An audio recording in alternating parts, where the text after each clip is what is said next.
নমস্কার বন্ধুরা, আশা করি সবাই খুব ভালো আছেন আর আমিও খুব ভালো আছি। নতুন একটা দিনের নতুন একটা ভিডিও নিয়ে আমি আবার চলে এসেছি আপনাদেরকে বিরক্ত করতে।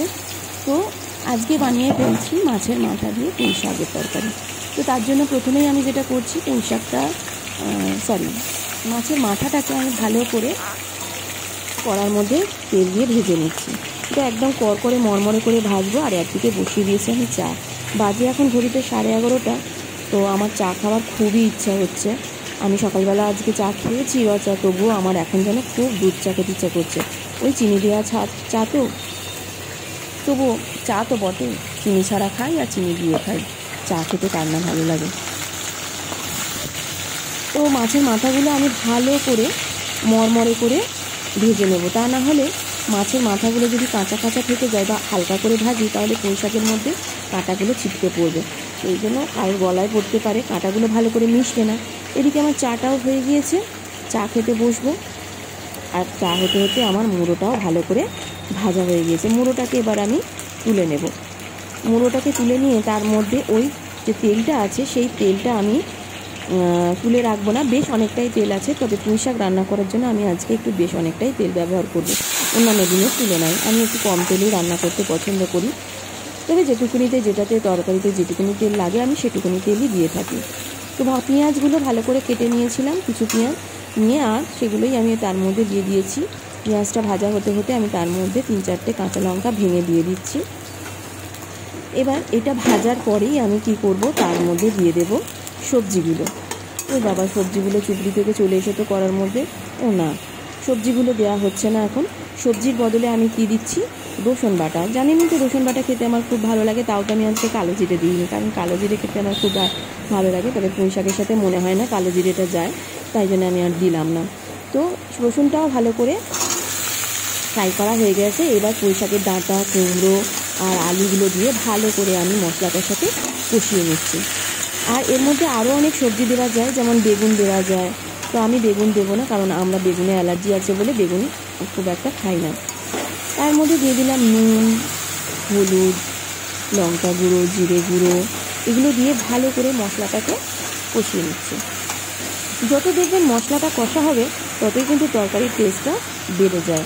আর তরকারির টেস্ট বাড়ার জন্য কী করতে হবে, সর্বদা আমাদেরকে একটু ধৈর্য ধরে মশলাটা কষতে হবে।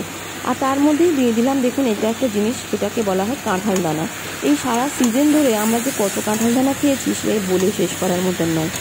আর অনেকগুলো কাঁঠাল দানা জমে গিয়েছিলো, সেগুলো আর বিশ্বাস করুন কোনো তরকারিতে দিয়ে আর ভালো লাগছে না খেতে। এদিকে কাঁঠাল দানা জমেই গেছে। তাই আমি করলাম কি, কাঁঠাল দানাটাকে প্রেশার কুকারে বেশ অনেক কটা সিটি মেরে নিয়েছিলাম এবং তাকে সেদ্ধ করে নিয়ে তাকে ফেঁসে নিয়েছি। নিয়ে এটা আমি এই তরকারির মধ্যে দিয়ে দিই। অর্ধেকটা দিয়েছি, অর্ধেকটা আমরা সবাই মিলে একটু ভাতের সাথে ভর্তা বানিয়ে খেয়েছিলাম। তো এদিকে কথা বলতে বলতে কাঁঠাল দানাও দেওয়া হয়ে গিয়েছে, আর শাকগুলো দিয়েও আমার হালকা করে নেড়ে তার সঙ্গে সবজির সাথে মিশিয়ে দেওয়া হয়েছে। আর রান্নাটা করতে করতে এটা যেটার প্ল্যান ছিল না, সেটা হলো বড়িটা দেওয়া। তবে মনে হলো যেন আমি বড়িটা দিলে যেন তরকারিটার টেস্টটা আরও বাড়বে। তো ওদিকে আমি একটা কড়া বসিয়ে তেল দিয়ে তার মধ্যে বড়িটা হালকা করে ভেজে নিচ্ছি। আর এদিকে মাছের মাথাগুলো আমি টুকরো টুকরো করে কঞ্চির ডগা দিয়ে ভেঙে তরকারির সাথে মিশিয়ে দিচ্ছি। বড়ি ভাজাটা এখন দেবো না, বড়ি ভাজাটা লাস্টে নামানোর সময় দেবো।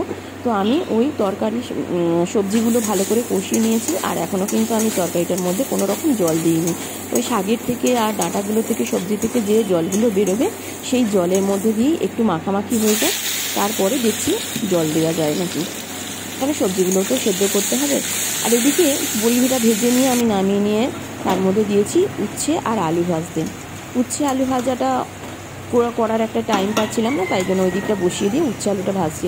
এইদিকে দেখুন ভালো করে বেশ সবজি থেকে বেশ অনেকটা জল বেরিয়েছে, আর সবজিগুলো কিন্তু ওই জলটার মধ্যে দিয়ে আলুগুলো বা কুমড়োগুলো সেদ্ধ হয়নি।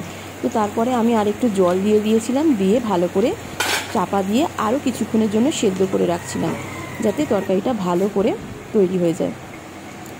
দেখুন আমি আবার ঢাকনাটা খুলে দেখছি যে আলুগুলো সেদ্ধ হয়ে গিয়েছে কিনা। হ্যাঁ, জলটাও অনেকটা মরে গেছে, আর তরকারিটাও মাখামাখির মতন হয়ে গিয়েছে, যাতে সবজিগুলো সেদ্ধ হয়ে গিয়েছে বলে তরকারিটাও খুব সুন্দর একে অপরের সাথে মিশে গেছে। এবার এর মধ্যে আমি ভালো করে কষিয়ে ভালো করে নেড়ে নিয়ে বড়িগুলো তার মধ্যে দিয়ে দিচ্ছি।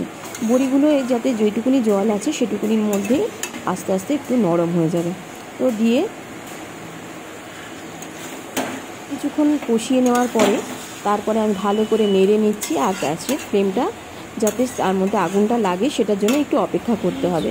রান্নার ব্যাপারটা হলো সবই ধৈর্যের ব্যাপার। ধৈর্য না থাকলে যদি রান্নাটা করা হয় সেই রান্নার টেস্ট কখনোই বাড়ে না। তো ওই আমার তরকারিটা নামাবার সময় হয়ে গিয়েছে। সমস্ত কিছু আমি উপকরণ দিয়ে দিয়েছি তরকারি যাতে ভালো হয়। আর তার মধ্যে দিয়ে দিলাম আমি গরম মশলা। আর যেহেতু শাক রান্না করছি তার জন্য আমি দিয়ে দিলাম একটুখানি চিনি। চিনি না দিলে এটা তো আমরা একবারে খেতে পারবো না, কিছু পরবর্তীকালেও ফ্রিজে রেখেও খাবো। তাই জন্য পরে কিন্তু শাক রান্না করতে